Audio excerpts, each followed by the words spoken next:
Every time I've cast this guy playing in competitive, I feel like he's almost always on Invoker. Same for when he's streaming. This guy, I've tuned in to stream a few times, and it seems he just loves to play Invoker. Very, very proficient in the Exort Invoker especially. Yeah, and definitely a comfort hero for him, and it's something that he's been able to show off more since the hero's actually hit its prominence. I think a lot of like latent and resident Invoker players have just been waiting for the opportunity for him to be viable again, and this 6 months window is definitely that time. So we'll see what he can do in terms of the global Sunstrike action. My big thing is actually when Bone 7 first rotates. At level 6, the Chinese teams will often TP the Gyrocopter to a mid-tier 2, smoke him up, get him involved, and I feel like early involvement from the Gyrocopter would do them a lot of favors. So, I mean, obviously, you still have to worry about your safe lane tower if the Broodmother is pushing it, but I like the idea of Gyrocopter getting involved in starting fights so that they can start taking towers. Yeah, and this goes like that TI5 aggressive style of Gyrocopter we've seen so much of during and since TI, and even since TI still today. But looks like for now both teams are going to set down. Brood started off by going top and dropping a web, and that web was in Radiant Vision, so a bit of mind games perhaps coming out from Afterlife, wanting to mislead Kaipi into thinking that he is going towards that top lane, but it doesn't feel like Kaipi have changed up anything based on this. They're going to continue with the Nature's Prophet in the off lane and run the Gyrocopter down bottom with the support of the Witch Doctor. Yeah, it's a cute little play, and I think in other situations that would actually work. Like there are certain like hero counters towards Broodmother that you are forced to try to make that lane matchup happen. The Gyrocopter's kind of like 50-50 against the Broodmother, and he's not fully compelled to go for it. It doesn't seem like it's something that where they're like, oh, we see a web, we have to go. But mid lane is already some action here. Spirit Lance and the Rolling Boulder, but they're not going to die. They're just going to burn some HP. And the Exort Invoker are much more vulnerable to the PL mid. Like playing across Wex, you have a lot more defensive options. You've got better sustain, just more HP in general with the quest points, more HP regen. But going for the early Exort means this Invoker can be bullied a lot more in lane and has to be very wary of this Earth Spirit who's nearby. Yeah, the problem with that logic is then you have a Quaswex Invoker, which I don't think really suits this situation too well. Quaswex can be great if you're up against like very mana-intensive supports, if it's like a healing push lineup that will probably get 2 or 3 Arcane Boots and rely on them heavily, then yeah, if the Quaswex Invoker does a lot of work. But here, like, you need Exort so badly because you're just looking for damage. You really need to make sure that you get the kills early in the fight. It fits with the overall, like you say, the damage, but even just in general, their lineup wants to be able to push and break towers, and that's where the Exort obviously makes a lot more sense. So we'll see. Early on, cancelled, not able to really even leave his side of the river here. Earth Spirit just look real quick. Just look around. bottom at the Sentry Ward action. There was a Sentry Ward over here for Afterlife, and he couldn't see Come With Me's Sentry in the tree. That is a Sentry put it within 4 trees, and Afterlife could not find it. So he's wasted both his Sentry Wards, and Come With Me is going to maintain control over this lane. This is as long as they can maintain this creep equilibrium, Brood can't really push up here. He's hit level 2, but he hasn't got any Spiderlings to work with, and he may actually struggle to get any more XP out of this lane as a result. So, drops down another web, but I'm not sure how well this is going to end for him. He goes up Afterlife inside the sentry range, taking more damage here. Gets out of sentry range. He's just trying to figure out where the sentries are, so he knows if it's safe to... Like, okay, he's like, alright, there's no sentries here, it's safe to leech XP, because right now that's all he can get out of this lane, and he's just going to be happy with that. Gets a Spiderling or 2. Corey's going to bring the dust, though. This should be a first blood. Yep. Nice play. Afterlife couldn't react to it in time. You look at that and you're like, oh, he could have gone for a Courier Snipe, but the Courier just delivered it from safe enough distance. And we're going to see Scandal going on in mid here, but he's going to get the reinforcement of the Enigma, so a little mini stunts for the Cold Snap, and the Malefice will turn it around, and Scandal can't finish the job. Yep. Cancel has the Salve as well, so he's going to sustain himself in this lane. He's got absolutely terrible CS, but that's, again, what you'd expect against the PL with a roaming Earth Spirit. That's just a lane that's not manageable. Anytime that pushes away, you're in trouble. And Dust bottom. Afterlife tries to go in, goes down again. This lane couldn't be going worse for the Broodmother. It really comes down to the detection early. The fact is, because of the way they're keeping the creep equilibrium back, and if you just click on the circles of the sentries, like, there's no safe zone to the northern part of this lane. He has to go and commit, and as soon as he does, he's completely revealed. It's really been a great support play coming out from Come With Me on the Witch Doctor. And that's something where it was the 10th pick of the entire draft. They saw the entire Kaipi draft when they went for this. Oh wait, did they see the Gyrocopter yet, or did that come? The Gyrocopter was after, but okay. I wouldn't even say that like that's the hardest counter No. or hardest answer. It's just It's very much a good hero to have in lane against the Brood, but it's not like a counter by any means. sure. But and I mean, this is such a great game to show how to deal with the Brood in the off lane when you've just got like a standard zoning support plus just carry who's maybe not and with no real Brood counters, just good sentry positioning, good dust usage, and they've managed to shut down the Brood's early game. Brood's still a hero though. You get a few more levels, you build that spiraling army, you get involved in a kill. This Brood's game is not over just yet. Yeah, I'd like to agree with you, but he doesn't even have a soul ring yet. Like 4 minutes in, all he's hitting on is 2 clarities and a recipe. Like he's getting nothing here. And there's another sentry that will come down, and he doesn't have the tangos to break the other sentry ward. So he can tango that. Oh, he's just gonna right click it down, and not looking like a very fun lane for him. And then you've got the kind of X factor of Sing Sing, who's got level 3, approaching level 4. More importantly, the phase boot's coming online soon. Once he starts getting active on the map, that's where towers will start to fall, and Empire will just be outnumbered in any engagement that they look to take.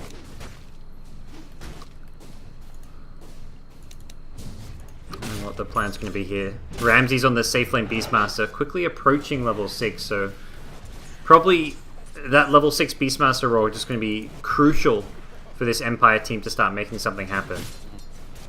and I'm curious if they're going to have to smoke for it too, because if you look at just ward vision in general, it's not just the central wards bottom. The observers and mid are really effective at keeping the Evoker safe from the Earth Spirit, and it's just like, where do you find that opening? Maybe you can kill the offlane Nature's Prophet. A kill is a kill, but it's probably one of the less valuable ones. And even to that extent, it's such an obvious move. Like, Sing is probably singing this offlane like, okay, this Beastmaster... The second Beastmaster's level 6, he's telling his team. The second he goes missing from the lane, again, he's telling his team, like, hey, Beastmaster's missing, he may have TP'd to a lane, be ready for it. And it's just like a very easy-to-read play for Kaipi. So instead, it looks like rather than rotate the Beastmaster, they're going to bring heroes top and just take down a tower. Because this is, like, you TP to another lane, go for a kill and you don't get it, you've just wasted a ton of time, and you're going to lose out. But guaranteeing yourself a tier 1 tower here at least going to put some pressure onto Kaipi. Yeah, at least look at that. And the summons will going to do their work. Actually, Sing Sing just walks right into the roar. They'll get this kill, and Sing Sing goes down, unable to keep his tower alive because of that necessarily. We'll also have to wait and see, as there maybe could be some rotations coming out. Mad does have a TP on the Enigma, but I'm not sure if this is going to be a tower that can really be protected. And yeah, Kaipi are just going to let this one go down. Yeah, he thought he was safe in the fog of war, at least just the blindness factor, but that Hawk does scout him out over the tree line, so I just can't play like that even at nighttime. It's really going to be about just kind of staying away from the threat range of each individual hero. But anyways, Rubik's still not getting that much experience, still looking towards his level 5. He really wants to get level 6 this game as soon as possible, because then he can actually start addressing the other lanes, and they're going to need to, because rather than doing traditional Broodmother things and pushing down the enemy's tier 1 in their safe lane, we actually see the potential for Furion to like knock that down in a good 30-second window. There's so much push potential between the Enigma and the Nature's Prophet, especially since the Enigma is level 7. Unfortunately for Sing, he respawns TP's bottom with Dust, but doesn't actually manage to find Afterlife there, and rotates back into the jungle. But there's only so much jungle farm to go around between the Enigma, the Nature's Prophet. At some point, you're like, look, we're not going to be able to all just be greedy farm our jungle. Someone's going to make a move. Mad's picked up a smoke now, so likely going to be looking for that first black hole kill. Even if it's just a solo kill on one of these core heroes, it's an ultimate maybe worth using at this stage of the game. Does feel like Brood is starting to regain some control of this bottom lane. Has managed to build up a bit of spiderlings here and there. Has got level 5, has got the boots plus soul ring, so this lane getting a bit more manageable for Brood. Yeah, I mean, the Such Reward network is still going to be there, and Gyrocopter has 3 points of flak, so I don't think there's going to be any real struggle for the Bone 7, but on the other hand, at least Afterlife is getting something out of the lane. He did go for boots, which is a little bit odd. Oftentimes you'll say that Broodmother doesn't even need boots, as long as he stays in the webs. He can go for something a little bit different earlier. But they found Earth Spirit here. Smoke rotation in from Mad. They're going to bring down the Earth Spirit, no problems. Meanwhile, bottom lane, Raw comes out, Bone 7. That's a Necrobook already, level 1. I say level 1 as if that's better than any other Necrobook. It's the worst of them all, but 8 minutes in having a Necrobook up, Ramses finds a big kill on the Gyro, and that transitions into a tower. They're going to obviously take tit for tat and go for the push up top, but just getting that kill on the Gyrocopter is so massive. Obviously going to be delaying his SNY buildup, which allows him to fight very effectively, and and more importantly, just taking away his safe farming area. Like, now that they're going to be able to push Afterlife into the jungle, the Gyrocopter's not going to have a clear location to farm and build himself up. It secures so much more farm for the Brood, like you say. Like, not just can the Brood pressure the Radiant jungle, take away from Kaipi, but you take that farm for yourself. So Afterlife can now farm this bottom lane, farm the Radiant jungle, and apply a lot more pressure while maintaining his own economy game. And they're going again. Bone 7's come right back down to this bottom lane. A TP coming in. It looks like they won't be able to get much out of this, as Mad on the Enigma does have Black Hole, but even the PLs here possibly looking to cut off the rotating Enigma from the mid lane. Rotating Invoker from the mid lane. Cancel actually blocks himself with the Forward Spirit Summon. Goes into a Ghost Walk. Sentry Ward is there, and Cancel pulled back in. Unfortunately, bit of a misplay there with the Forward Spirit Summon completely body blocking himself, and Empire find a big kill on the Invoker. There's one thing I could say about both these teams right here, just in the European scene in general, is preparation is a key factor. These Sentry Wards, these Dust, they're coming out whenever they're going for a kill, they know that they're going to be necessary, versus Ghostwalk versus the Brood. There's been a lot of plays throughout the different regions. I've cast a little bit SEA, a little bit NA, and there's some random slip-ups here and there where there's just somebody walks away because of a detection factor. But now these guys are ready to go for the big fights, and here like Rubik, the safe lane support, bringing the Sentry Wards here before the 10-minute mark. This definitely shows that they have the intention to slay. They want to go for the gank plays, and the next play is down bottom, where Bone 7 has thankfully eluded their gaze. You see just an Earth Spirit up top, and you're like, where's this rest of this team? If they're going to defend mid, well, that's fine. They're going to defend mid, but you don't know that bottom lane's safe, so he's not going to show up anywhere near the Brood, as well as the roaming Beastmaster, who's completely taken over this Radiant jungle. But good news for Kaipi is that this 5-man of theirs is pretty damn potent, and this is before massive, they even have a mech. This is, before any of their... They don't have the drums on Nature's Prophet, they don't really have... they don't even have that many levels on a lot of these heroes, but they push. And the big thing so is fast. there's no wave clear. There's absolutely no way for Empire to deal with this. They don't have Wild Axis skilled, and other than that, they have Fade Bolt. I mean, that's nothing. So they really don't have any consistent way of dealing with this, especially since Voodoo Restoration is there, sustaining it at level 2. I actually love this Gyrocopter build too. It's actually much better than the Rocket Barrage for pushing, because you know Empire's not going to want to engage into all your summons, so he's just going to throw homing missiles at them, force them to back off. You don't really have any opportunities to use the Rocket Barrage, so this build from Bone 7 actually kind of synergizes very well with the overall game plan. Absolutely. They're just constantly, as far back as possible, poking and prodding at the waves, but not really able to do anything directly about it. You compare the Phantom Lancer for Scandal to a Queen of Pain, but the one thing that the Phantom Lancer is lacking comparatively is that AoE clear. Like, he can do absolutely nothing in these situations where the towers are just getting pushed down. He's a full 1k net worth ahead of the Invoker. I mean, that's kind of what the pick is designed to do. And speaking of the Invoker, may fall even further behind. There's a raw kill coming in. Not going to happen, though. Cancel managed to get off the Ghost Walk. Just narrowly, as Ramses will be forced back a bit. Steal some of that jungle farm. Just the Necro 2. If it's a Necro 3, that would have been a kill. Now we're going to see Empire go for a bit of a counter push of their own, swinging towards this bottom lane with the Necrobooks. No Glyph available, no Tower Deny as well. Oh, but... Now, yeah. Ramses, this cooldown going to come in, then Black Hole just on one, but make sure they get the Beastmaster without any casualties. And they'll still turn into a second kill. Oh, yeah. The King R rocket connects. Yep. I just, when Kaipi hit their item timings, they're just going to start barreling down lanes. Like the SMY Gyrocopter, the drums on Nature's Prophet. The Witch Doctor just maybe wants a couple more points in Voodoo Restoration. And then you've got, I guess Invoker's just going to go for a Midas here so he can kind of scale more towards the late game. But the mech on the Enigma, which is already up now, so... perhaps more importantly, the Greaves. I'd love to see him rush the Greaves. The cooldown reduction from 65 to 45 seconds makes a big difference when you want to just continually 5-man push and just try brute force your way through the Empire defense.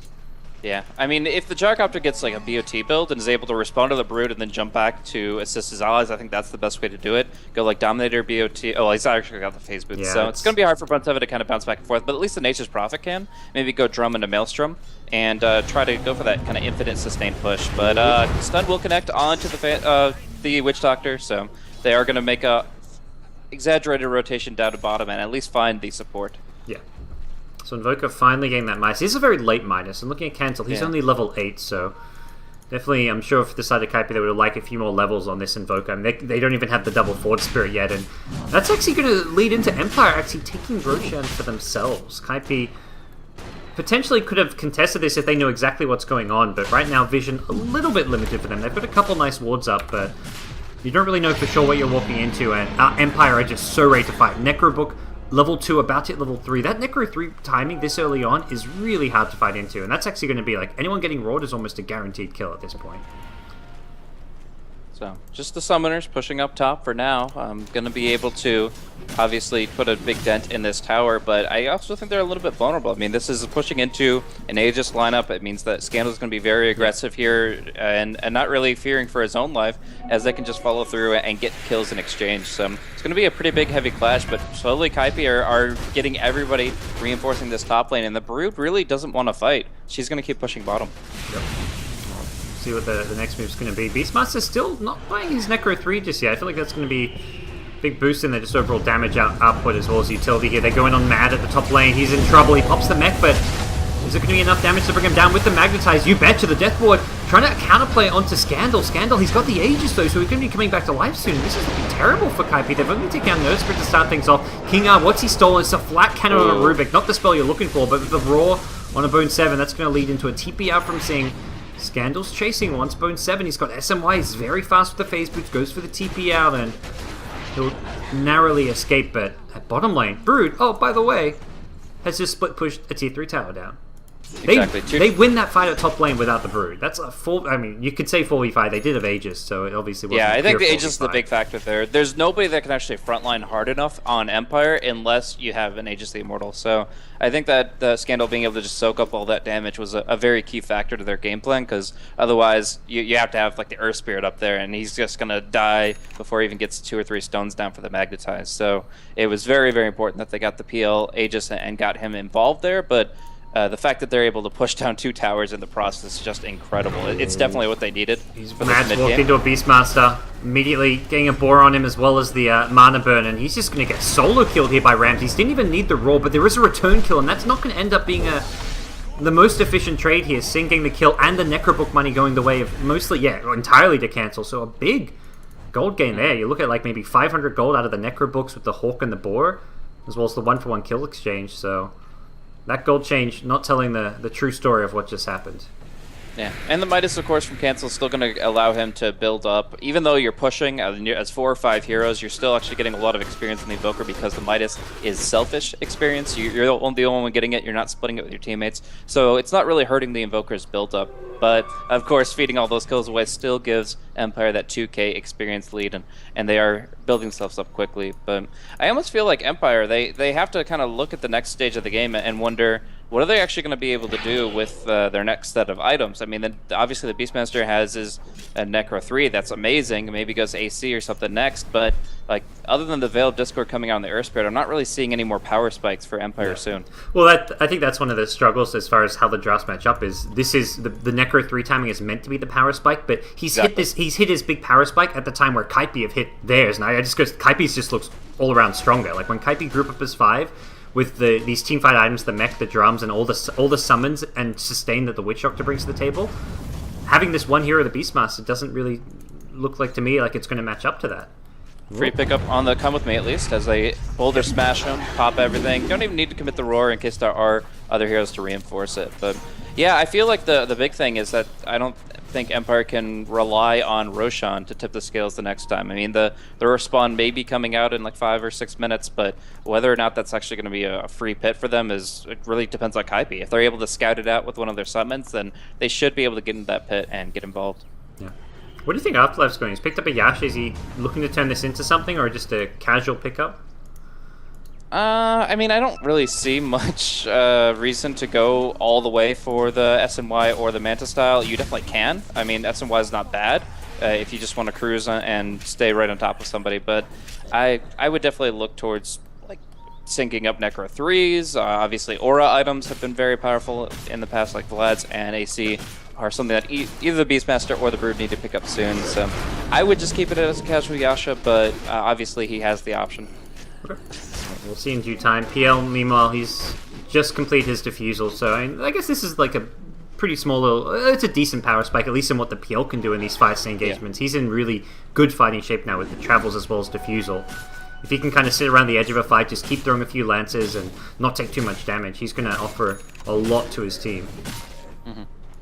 Yeah, I mean, obviously, there's not much to purge in this game. It's not like you're facing off against some of those heavy buffers here.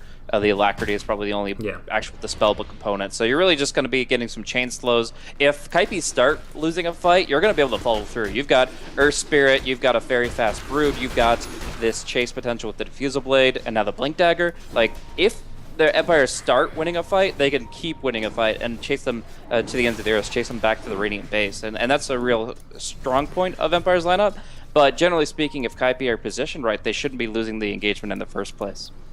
They're going to look to position themselves towards this top lane. 2 heroes have smoked out. Oh, sorry, 3 now with Bone 7 following behind. And what exactly is going to be the plan here? They haven't got any wards to put down, but they are on the hunt for a kill. Nature's Prophet can always TP, and Invoker can always offer Sunstrike support. So in some ways you've got the presence of 4.5, 5 heroes here. And PL in the trees has to be very, very careful of this one. The wraparound is coming in. Kaipi. They realize something's up here. They're going to see Sing get initiated on. He's going to tank the Raw, and I don't really see a way out of this for Sing, but the counterplay is going to be there. Man, who's he going to go for? He goes for Silhouette on the PL with the solo Black Hole. They'll secure that kill, and they should be out of it. They'll finish off Ramses as well, so... And it didn't take too much time either, so they can defend bottom in the same breath. It's actually really important. I feel like that's like, at this stage, the PL is like, to a large extent, the late game. So using a Black Hole to kill him is perfectly justified. But bottom lane, they're going with the Raytrax. Mad TP's in and just immediately gets taken out. Oh boy, didn't even get a chance to use the mech, and Bone 7 going to clean up some Spiderlings, it looks like. Yeah, with that Sentry Ward, Spiderlings don't last for too long, and Brood will be repelled. I guess it's worth they dig but dying to save the Raytrax. Like, they commit the spells on him instead of the Gyrocopter. The Raytrax probably stands as a result. They also have their Glyph up for the next time the Brood tries anything like that. There is a Brood BKB now, though, so that does make life a little bit more difficult. Looks like, okay, so Rubik took the tier 1 mid tower, which is what actually refreshed the Glyph there. And we'll see Rubik now. Aether Lens picked up, King R. Level 10, and looking at some of the spell steals available, he's currently not even holding on to any spells because there's been so little kind of action for the Rubik. But Black Hole, of course, the big one. A couple of I've only really spells, seen Flat nice. Cannon. Has he gotten anything good? I really don't think I've seen really anything else this entire game, but all the kills he's been involved in have just been like, okay, we just killed Nature's Prophet, and yeah, you could still like Treants or something. Like you can farm jungle with Treants. I'll take that as a Rubik. Sure enough. But it looks like they're still posturing bottom. They'd love to get the jump. Obviously, the closer to the Radiant base they take the fight, the better chance they can turn it into an objective to force down the racks and even more. It's going to be jumping out Sing, but they have the backup in spades. Oh, Sing though, there's no defensive capabilities outside of the mech, and once that's gone, here comes Brood ready with the BKB, looking to finish off Sing, but we'll need another nuke, and Afterlife is just completely throwing his life away there. We'll see a spell steal onto the Death Ward. Oh, he did not toggle the Voodoo. In comes the Magnetize from the Earth Spirit. He's trying to do a bit of damage here, but already dying means he can't refresh the Magnetize by dropping more stones here. Bones from the front line, no BKB just yet. He's close to it, but he's going to go down. As he waits to farm, and Empire have at least gotten 1 kill out of this fight. Cancel, looking to do a bit more damage if possible. Has a Dual Scepter, has both his big spells. Sunstrike, Silhouette! Oh, gets him! Nicely played, Cancel. He knows this hero, he knows it back to front. That is that was such. I mean, very nice. Obviously, there were some RNG factors there, like where the actual spawns come in from the illusions of the doppelganger. But that was just so on point. That was absolutely perfect. It was funny because I'm clicking. I'm like, okay, this is PL in front of him. He can't really go for it. He had all his spells like Yule's, Sunstrike, as well as Meteor, but it's so hard to use them against the doppelganger. So he said, I'm just going to hold on to my spells, wait for you to use your doppelganger, and then try and land my Sunstrike. And he just does it perfectly. Now towards the mid lane. Is he going to go for this? He's going to blink Yules, but he is in so deep here. He's going for it. He's got the Sunstrike, the Meteor, the Deafening Blast. There's your pub combo. Doesn't quite have the damage. It looks like 100 HP. Ramses will survive on and cancel. Well, he's going to get punished. He thought he had it. That might actually open up Roche. That's a 50-second death timer in the Invoker. He doesn't want to buy back into. Big mistake in the end. It's one of those things where if it works, you look amazing. Like, all right, you're like, yeah, man, that's the Invoker play you're looking for. But when it backfires, it's a travesty. It's absolutely catastrophic to lose. Like, getting the kill does not really... It maybe would have opened up this bottom lane to push the tier 1, tier 2 tower. We're on the back lines. We'll see a BKB Brood. Go on to Mad here on the Enigma. No TP cancel available, and the Lance just narrowly not landing. Still Roche. Yeah, still Roche. Brutal. Missed the kill on the Enigma, but like you say, getting Roshan is the big objective here.